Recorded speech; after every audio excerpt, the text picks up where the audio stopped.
Welcome to the electronic archive of presentations from Performance Incentives, the Growing Impact on American K-12 Education, a national conference hosted at Peabody College of Vanderbilt University in 2008. The conference was sponsored by the National Center on Performance Incentives, a research and development center funded in part by the U.S. Department of Education's Institute of Education Sciences. You are watching a video presentation from Dr. Randi Weingarten, President of the United Federation of Teachers and Vice President of the American Federation of Teachers, on the current state and likely role of teacher compensation reform in American K-12 public education. The issue about compensation, including performance incentives, most people probably not in this room wouldn't think that compensation and performance incentives were a scintillating topic. But you understand, and that's why you're all here today, that how we think about them really reflects on how we think about education, and it shapes a lot of what we do about education. And what I was also really impressed about, because I heard this scuttlebutt as people were drinking outside earlier, is that there was a lot of pride today about how balanced things were. And you'll hear why I'm impressed about that, because you'll hear the theory that I'm about to propound is we got to get rid of the ideological wars and really try to find ways to seek common ground. And so I've been told from a lot of what you did today that you did a lot of that, and I really applaud all of you for that. I do. I think it's great.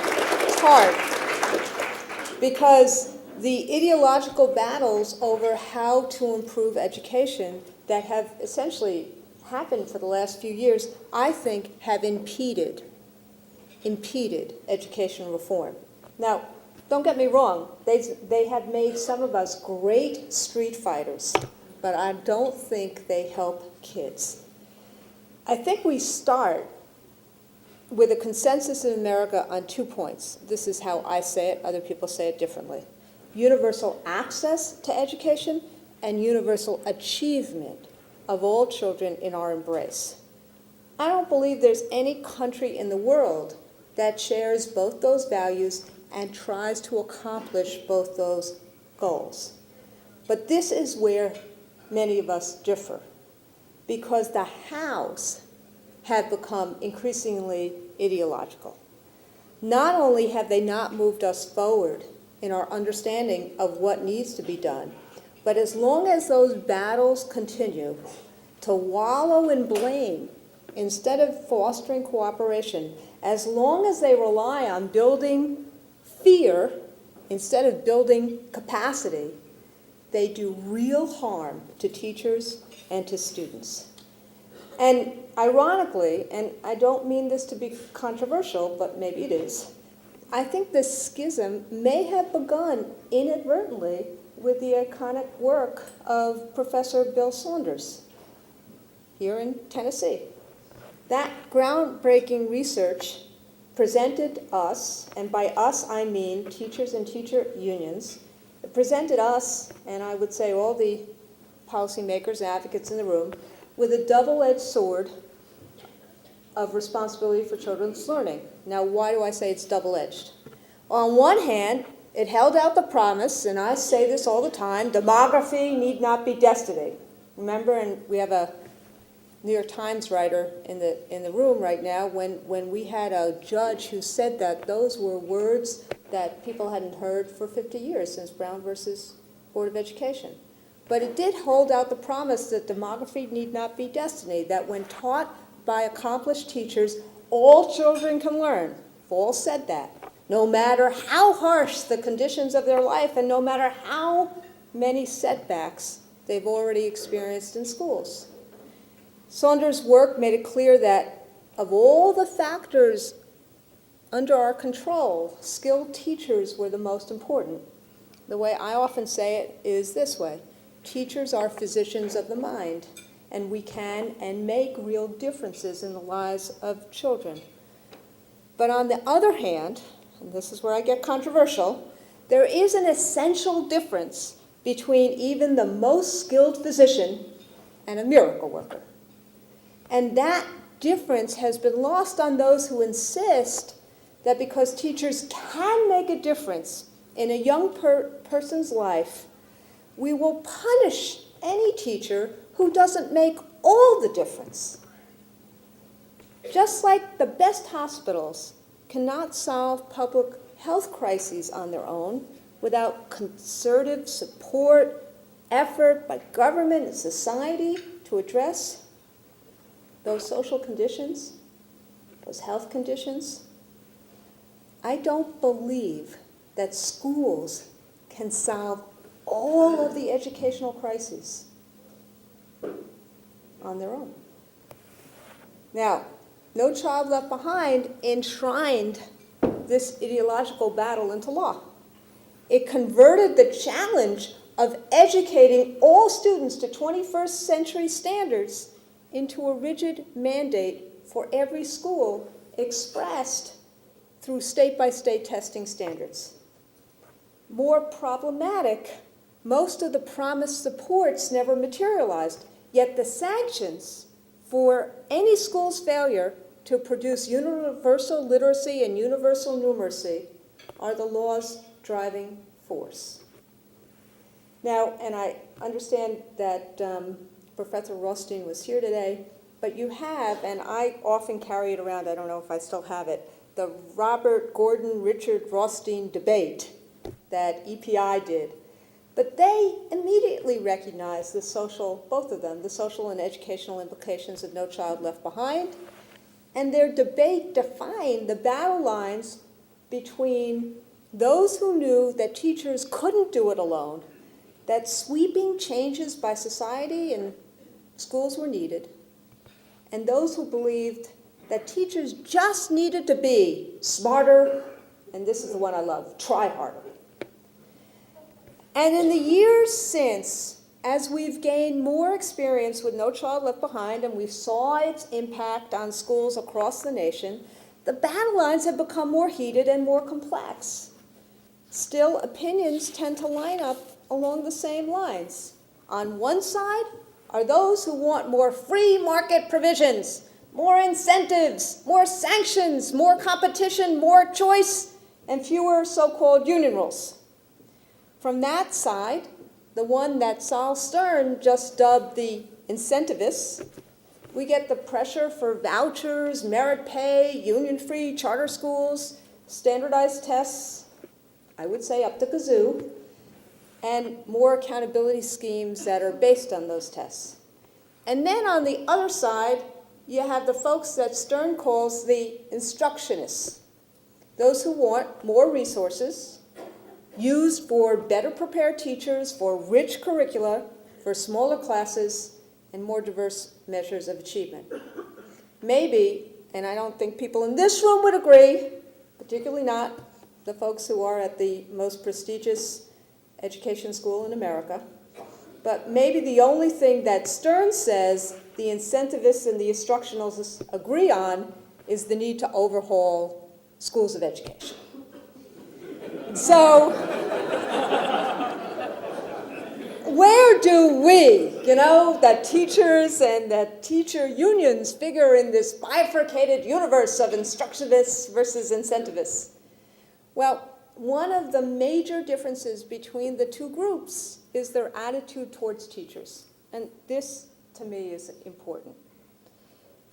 Instructionists, and obviously, even though I dabble in both sides, believe that I'm more of an instructionist, we believe that teachers want to teach, and we're called to the profession to make a difference in the lives of children. If you presuppose that this is who teachers are, then you do a lot to build their capacity. You value their professionalism, you give them appropriate discretion to tailor their instruction to their students, you provide them with resources they need to do their jobs, you build their expertise with professional development, you foster collaboration, you foster collegial school environments, you foster support that encourages them to problem solve, to take risks, to try instructional practices to hone their craft. You use tests and evaluations to learn if you're on the right track and make adjustments if needed not to threaten and punish them. Then the incentivists, and all I'm doing is I'm giving you what Stern wrote just a few weeks ago in the City Journal. I think it's an amazing article from somebody who used to be basically a voucher advocate. Incentivists, on the other hand, believe that the business model is really the right model, management model for our schools. But if you think about it, theirs is a top-down industrial model of 1900, essentially transported to 2000, or maybe we're in 2008, whatever. But it's a top-down, think about it, it's a top-down instructional model. The premise is workers, here teachers, must be supervised and monitored. They respond to the stick and the carrot. They produce more when they have to compete with others for rewards and promotions. Principals are the bosses. Teachers should have no more say in shaping school programs and policies than factory workers did long ago in designing their products. In this view, tests and data are not used as guides to instruction, but to judge which teachers are doing their job and which are not. And union contracts, in this view, they must be endured, maybe. But they should be as limited as possible in order to give principals a free hand to hire, fire, assign, reward, and discipline. And in fact, and maybe I didn't quite like the little caricature that they had of me in the front of the leadership limbo, but that new Fordham report gives the best ratings for teacher union contracts to school districts that actually have no collective bargaining. And speaking of that, let me just raise this one point. If management flexibility were the key ingredient, if that really, really, really was the driving force, excuse me for being a lawyer for a moment, the states where there is no collective bargaining allowed should outperform the states where there is. And it's just not the case. The opposite is true. So, this is the world I think we all live in. You may disagree, you may be an incentivist, not an instructionalist, but this is all of our world. So to bring the scenario closer to my home, as opposed to in the Great South that we're in right now, New York City's Mayor Bloomberg and Schools Chancellor Klein, one's the entrepreneur, one's the lawyer, they're really great believers in the business model and competition and incentives. And as I said, you probably guessed, I'm pretty much closer to the Rothstein side of this debate. Yet, for me, teachers and good teaching count for a huge amount, huge. And we are willing, and I think you see from what we've done in the New York City local, whether it was Shanker Feldman or myself, we're willing to take our fair share of responsibility. We bring that to the table. But society has to bring something to the table too. So my first theory here is all the responsibility can't be on the backs of teachers, as NCOB posits. And the lack of reciprocity and the absence of respect for teachers' voice has really been a missing link in the national debate. So as you probably can imagine, given who I am and given who Joel and Mike are, these divergent worldviews between us have put the administration and the union in New York City at loggerheads from time to time. Not every day, but from time to time. And they really are the reflection of the national debate and this ideological split.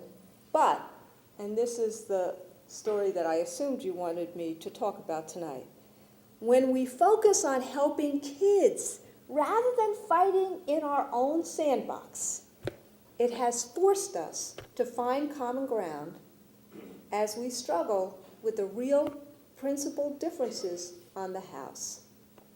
So, I'm not a comedian, but I am a litigator, teacher, and a negotiator. So in any negotiations, my goal is, and I hate this ditty, but I'm going to use it now, to get to yes. My goal is to find ways that you get to a contract that both sides can live with. Why? Because both sides have to live together. And if you get to a contract that one place, one person, is really burned, that person is going to try to burn you the next time. So I haven't hesitated in my tenure as, I love that word, to take a risk. My God, come on, get up. So I haven't hesitated to take a risk, to break a mold, if I thought it could be good for education, fair to teachers, and had a chance to help and not hurt kids. Now, second, probably most important thing I said today, fair to teachers, why is that so imperative? Because aside from the fact that a union is a democracy, if you can't demonstrate an idea's fairness and worth, why would anyone responsible for implementing it buy into it? If you can't demonstrate to them, I'm going to say it again, an idea's fairness and worth, why would anyone, remember teachers in their classrooms, close the door, why would they buy into it? So I'll give you a couple of examples. Take the issue differentiated pay, which is supposedly an anathema to teacher unions. In 1997, 1999, we negotiated with Chancellor Crew, then Chancellor of the City School System, special district for the worst performing schools in the city. Those schools had smaller classes, they had improved conditions for teaching and learning, but to get certified, experienced teachers to work there, we lengthened the school day by adding time for tutoring and for professional development and offered 15% more pay. It worked. Scores in those districts, that district actually rose twice as fast as similar districts or similar schools that were not in that district.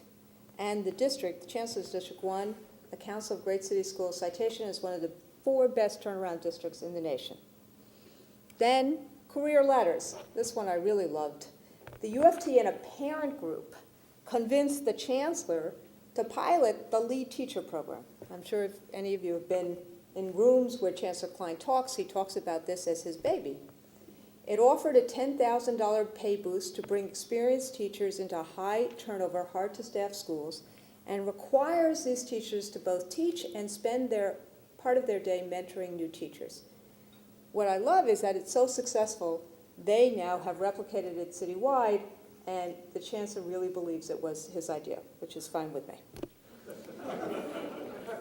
And the other thing that I think surprised people was that we initially were very much supportive of mayoral control. And I think people thought that was unexpected. They thought it broke the mold because we thought that the community school districts, or they thought that the community school districts in New York City were in the pockets of the teacher union. But why did we do this? We did it because we knew we needed someone or some entity, governance structure, to bring stability and accountability and resources to what was then a very badly neglected system. Yet, with all of that, you know what is written about me and about New York City's teachers union. So it turns out some of our expectations were met. Mayor Bloomberg, and I give him credit for this all the time, added $4 billion to school funding. We negotiated with some very hard-fought battles, an across-the-board increase since 2002 to 2008, 43% increase in teacher salaries. What did that do? 2002, almost 1 in 5 teachers in New York City were uncertified, almost 20%. Now, maybe 1 in 100 teachers in New York City are uncertified. And most people would believe and would say that we have the best credentialed, best qualified teaching force in any urban city in America. Now, our risk-taking was not limited to governance and compensation strategies. Jim talked already about charter schools, so I'm not going to talk about that one, except to say this. The goal of that, whether it be our 2 charter schools or the one we're doing with Green Dot, was in giving teachers voice on the job. giving them the same self-direction that other professionals take for granted. That was our motive, our driving force in doing those two charter schools. And it was also the driving force for us in negotiating the school-wide pay-for-performance bonus program that I will talk about for the rest of my remarks. Because while many reform efforts across the country have focused on designing very detailed rubrics and multiple ways for teachers to qualify for additional pay, my focus in much of what I do is to raise the professional and economic status of teachers and to give them the tools they need to do their jobs. And of those tools, one of the most important is voice. Of course, we do that for them, but we also do it because it's really sound educational practice. From the hundreds of schools that I have visited, studied, and worked in, and I don't know about any of you, but I have tried to be in 3 schools a week, and pretty much have done that for the last 10 years. You see, it's obvious. Supportive, collaborative, collegial, and professional school communities are the most successful. I'm sure you can find an outlier here, but if you look at all the schools that all of you have been in, the constant is that. Supportive, collaborative, collegial, professional school communities. Teachers in those schools, supported by a principal who respects their professionalism, polishes their plans together, shares strategies at work, are more likely to try new approaches. That positive spirit, there's lots of research that shows this, is conveyed to students, results in a better school climate, job satisfaction is higher, turnover is lower. And if we want teachers to feel responsible for student learning, we have to give them not only that kind of climate, but I would argue that that kind of climate is simultaneously done or synonymous with giving them a role in decision making. And only if we give them that role will we be able to attract and keep the best and the brightest in the profession. So are my belief systems. So while I don't believe that incentives in and of themselves are a silver bullet, are a holy grail, I do believe that incentives on top of competitive salaries can work. And I do think, and I think the new EPI study that's being released tomorrow says a lot of what I'm about to say. As to monetary incentives per se, and this in this audience may be the most important thing I say, meaning those that are supplemental to, those that are on top of competitive pay. Remember what I said? We did 43% increase across the board first. I've seen them work if teachers voluntarily accept them, believe they are fair, and are aligned with how we help kids succeed. In addition, if teachers collectively help shape those incentives and help shape who gets them, then the performance incentives contribute to teachers' professional pride and a sense of shared community. In that sense, in some weird way, to the economists in the room, they are not so much incentives or rewards as they are recognition for a job well done. But this is the problem. They have to be done right, both in their construction and in their implementation. Because if you do them wrong, instead of showing respect for your staff, you'll demean them. If you impose the rewards, instead of creating goodwill, you create huge resentment. And if you give an individual a bonus instead of teams and whole schools, you set teacher against teacher. And then rather than having teachers work together for student achievement, you establish a culture of secretiveness instead of sharing. So keep the criteria transparent, accurate, and fair, And teachers will support pay for performance. Make them too technical, subject them to favoritism, or easier for some to get than others, you'll get a rebellion. And I'm sure you've all heard that. Or worse than the rebellion is what I call malicious compliance, which is a staff that is just deadened and demoralized. So what we tried to do in terms of the school-wide incentives was we tried to actually turn a negative, to us, individual merit pay, into a positive. And we tried to do something that could build a school community. So rather than my talking about individual merit pay and turn a negative into a negative, I want to just conclude with talking on the school-wide projects that we did, the school-wide incentive that we did. So we actually crafted a school-wide incentive program last fall for a number of reasons. First, in the aftermath of the New York City, I'm still a New Yorker. In the aftermath of the New York City school system's third reorganization in 5 years, we understood it would fail if principals and educators did not work together, because of the nature of the reorganization was that every school was going to be an island, basically assessed by performance or by progress reports. Second, the mayor had been quite public in his espousal of merit pay. He used to call it Management 101, I think as recently as a speech last summer in the Urban League.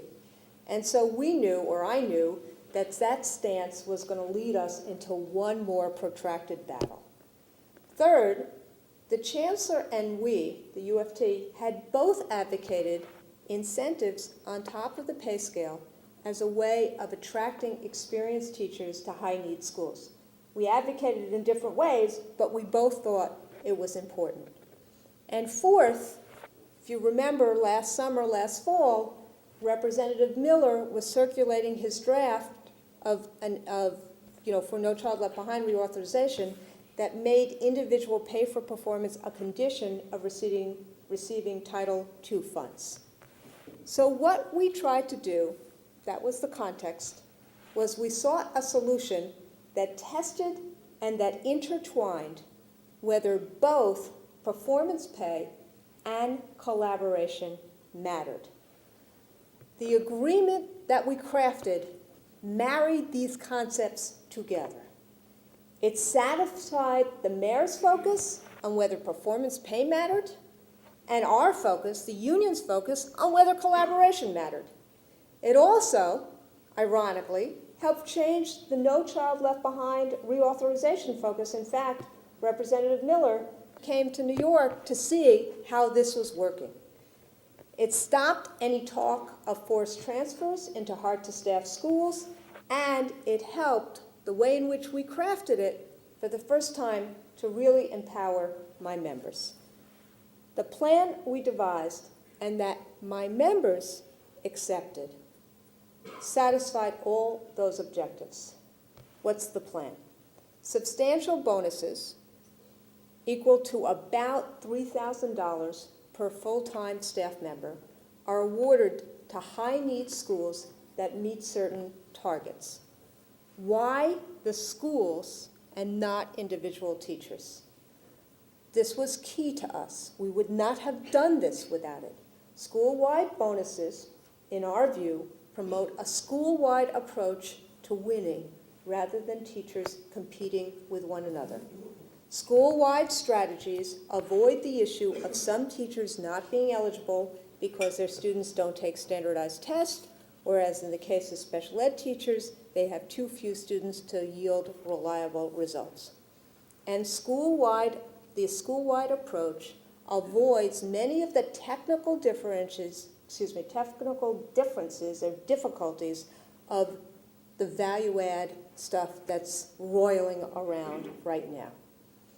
Even the strongest supporters of value-added evaluations admit they can only really figure out the outliers, but are not reliable enough to draw meaningful distinctions amongst the vast majority of teachers. And we decided we were going to do a school-wide approach instead of that kind of individual approach like that. Equally important to us, the school-wide nature is the voice for the school stakeholders. So long before the awards are made, the staffs of the eligible schools must vote by a supermajority to participate in the program, and the principal has to agree too. For those of you who didn't know, principals already had a bonus program in New York City, and a lot of teachers had a lot of resentment about that because they were getting their bonuses on the backs of the work that the teachers had done. The initial agreement required, obviously, some degree of cooperation between the school staff and the principal, and they had to vote it up or down. And in fact, and I think this surprised a lot of people, 87% of the schools voted in. 87% voted in. But as we warned the school's union reps, even more cooperation than that first yes or no vote was going to be required. Because the second piece of stakeholder share and voice is how the compensation gets derived. The program requires a 4-member compensation committee with decision by consensus about how to allocate the bonus money amongst staff. This was done very purposely. The committee is comprised of 2 staff members elected by the staff each year, and then the principal and a designee of the principal, probably the assistant principal. Why an even number? Because it had to be done by consensus. If it ain't done by consensus, then there ain't be a bonus. No consensus, no bonus. So what can they do? They can decide to distribute the money equally amongst all staff members. No title is considered ineligible. That means guidance counselors, secretaries, aides, everybody's part of the team. Or they can give more to one department or one grade, or even single out an individual for special recognition. But they have to make those decisions this year before the test scores come out. And the presumption is everyone has to share. That's the presumption. The distribution plan can be submitted to the staff for approval, but if it isn't, any member can appeal it directly to the chancellor and the union president. On appeal, we can reject the plan only if it is arbitrary or capricious. Now, I think the plan's checks and balances are terrific. The only part of the program that I worry about, and I worry about this, is the targets. Because the targets are based on annual grades from A to F from the school system's current school progress reports. And those grades, in turn, are derived 85% test scores, 15% these days from attendance and from parent and teacher surveys. In high schools, graduation rates are also factored in. But the over-reliance on test scores bothers me because the excessive focus on test scores, I believe, has become a very dangerous and harmful trend, and I'll leave that for another day. Why did we, even though I was worried about this, agree to these targets? Because our schools already are dizzy from 3 different, often conflicting accountability systems. One from the city, one from the state, and one from No Child Left Behind. The same school these days that gets a B from the city might be facing imminent closure under the state or federal No Child Left Behind or SIR accountability systems. But what's worse, in my mind, is that schools that have actually passed the state and federal accountability system because of absolute achievement, because they're not getting enough credit for progress, have been closed under the city system.